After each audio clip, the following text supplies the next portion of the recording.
बोले मूक माटी रचयिता आचार्य परमेष्टि गुरुदेव की, पूज्य सभी निरापक मुनि राजाओं की, 3 कम 9 करोड़ मुनि राजाओं की। सेकंड और मिनट बचाएंगे, घंटे अपने आप बच जाते हैं। इस समय की परिभाषा है।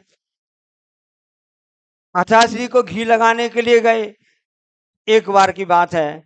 निवेदन किया, आचार्य श्री बहुत अच्छा घी है, गाय का घी है, स्वर्ण युक्त है, इसमें स्वर्ण का अंश रहता है और ये माल बहुत अच्छा है, लाखों में एक है। आचार्य श्री ने कहा तुम्हारा घी लाखों में एक हो सकता है, मेरा सिर तो करोड़ों में एक है। क्योंकि हमने कहा आचार्य श्री कैसे? आचार्य श्री हमेशा आगम के बोलते हैं, कहते हैं हमेशा। आचार्य श्री ने कहा अभी आप लोग ने जय लगाई ना, 3 कम 9 करोड़ मुनि राजाओं की जय, उसमें मेरा भी नंबर आता है। ये पहला पॉइंट जिसको आचार्य श्री हमेशा कोई बात आगम के परिप्रेक्ष्य में बोलते हैं। दूसरा पॉइंट, यहाँ की बात है, सन 2018 की बात है, संत निवास चंद्रगिरी डोंगर की बात है। गर्मी का समय था, केसुरंज की आचार्य श्री ने उस दिन कुछ भी बहिर्बत्ती नहीं करवाई। दूसरे दिन पारणा का समय था, सुबह सुबह इसी संत निवास के में विराजमान थे, बहिर्बत्ती नहीं करवा रहे थे। पूज्य निरी सागर जी, नीरज सागर जी, निसीम सागर जी और से निष्काम सागर महाराज जी ने कहा तुम आ जाओ, शायद काम बन जाए। मैंने कहा भैया इतनी आसानी से गुरुजी मानने वाले नहीं हैं। बड़े बाबू को याद किया, गुरुजी चरणों में पहुंच गए। आचार्य श्री, रात को स्वप्न आया था, स्वप्न में हमको आचार्य ज्ञान सागर महाराज जी दिखे थे। उसको नमोस्त किया, पूछा आचार्य ज्ञान सागर महाराज जी से, महाराज जी इतनी गर्मी का समय है, केसवंश की आचार्य श्री ने, उनके लिए आज पारणा में क्या चलाया जावे, कैसी कराई जावे, कैसी व्यवस्था आदि करी जावे कि गुरु महाराज जी की पारणा अच्छे से हो जाए। आचार्य ज्ञान सागर महाराज जी ने कहा पहले एक काम करो, पारणा कैसी करानी है बाद में बताएंगे, पहले गाय का घी ले जाओ और पहले आचार्य के सिर में लगा करके आओ। आप समझ लेना इतनी आसानी से आचार्य मानने वाले नहीं है। मैं फटाफट बात करूंगा। मैंने कहा आचार्य ने इनकार कर दिया, हमारी अपील खारिज कर दी सद्दी से। फिर मैंने कहा क्या करें बड़े बाबा, लाज रख लेना। मैंने कहा आचार्य श्री बड़े मैं धर्म संकट में हूं।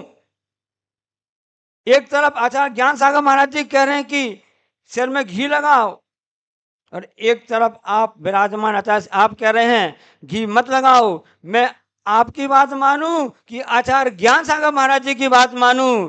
तब आचार्य श्री ने क्या कहा, अच्छा ठीक है उन्हीं की बात मान लो, और हमको घी लगाने का सौभाग्य प्राप्त हो गया। आचार्य जानते थे कि बालक झूठ सही कैसा बुरे भगवान जाने, बात की बात है। मैं आपको ये बात बताना चाहता हूँ आज के प्रसंग में, जब आचार्य श्री यहाँ पर विराजमान नहीं है, अपने गुरु को कितना याद करते थे, परोक्ष में कितनी विनय करते थे। आज आचार्य महाराज जी यहाँ पर विराजमान नहीं है, साक्षात विराजमान नहीं है, हम सबके दिल में विराजमान है। हमारा कर्तव्य बन जाता है कि हम उनकी परोक्ष में भी उसी प्रकार से विनय करते रहें जैसे उनकी प्रत्यक्ष में करते रहे। ये दूसरा पॉइंट हो गया। अंतिम और तीसरा पॉइंट आपको बताता हूँ, बहुत ही अच्छा पॉइंट बता रहा हूँ आपके लिए। परीक्षा का 19 नवंबर की बात है, यहाँ से बिहार हो गया था, 2023 की बात है। उस दिन आपको ध्यान होगा ऑस्ट्रेलिया का क्रिकेट विश्व कप मैच था, जानते हैं आप? उस दिन विश्व कप मैच था, रिजल्ट जो भी आए हो परिणाम आप जानते हैं। उस दिन से स्वास्थ्य खराब था, हमने कहा था नहीं होगा, आगे तिलदन बिहार नहीं होगा, यही सही महाराज जी की खबर आई है कि वापस चंद्रगिरी पहुंच जाएंगे। हम पहुंच जाते हैं, आगे जाकर के 2-3 महाराज जी जो भी आप कहेंगे वो जाकर पंचकल्याण का कार्यक्रम कर लेंगे। फिर मैंने कहा आचार्य बहिर्बत्ती कर रहा था मैंने कहा आचार्य महाराज जी ये कैसा है, पूरा मैं साल भर से देख रहा हूँ आपको एक ना एक बात कोई ना कोई परेशानी आ रही है, कभी आँख आ जाती है, कभी सर्दी हो जाती है, तो कभी पाइल्स की परेशानी हो जाती है, और कभी पेट खराब हो जाता है, एक के बाद एक रोग ऐसे लगे, ऐसी कैसी अरे परीक्षा तो त्रैमासिक होती है, वार्षिक होती है, अर्धवार्षिक होती है, यहाँ तो हर समय परीक्षा ही परीक्षा चल रही है। तब आचार्य श्री ने बहुत अच्छी बात कही, मैं आपको बताना चाहता हूँ, सभी श्रवण भाइयों के लिए बताना चाहता हूँ। आचार्य श्री ने कहा कि जिस दिन से पिछी हाथ में आती है, ये भगवान महावीर स्वामी की कक्षा है, ऐसी वैसी कक्षा नहीं है। महावीर स्वामी की कक्षा में तुम एक दिन की बात करते हो, 1 घंटे की बात करते हो, वहां पर तो पल पल में परीक्षा होती है, और मैं परीक्षा दे के रहूंगा। आगे बात सुनिए, मैं परीक्षा देकर के रहूंगा, नंबर जिसको देना उनकी बात है, मैं तो अपनी परीक्षा पूरे तन मन धन से दूंगा, जो उनका पूरे मनोयोग से दूंगा।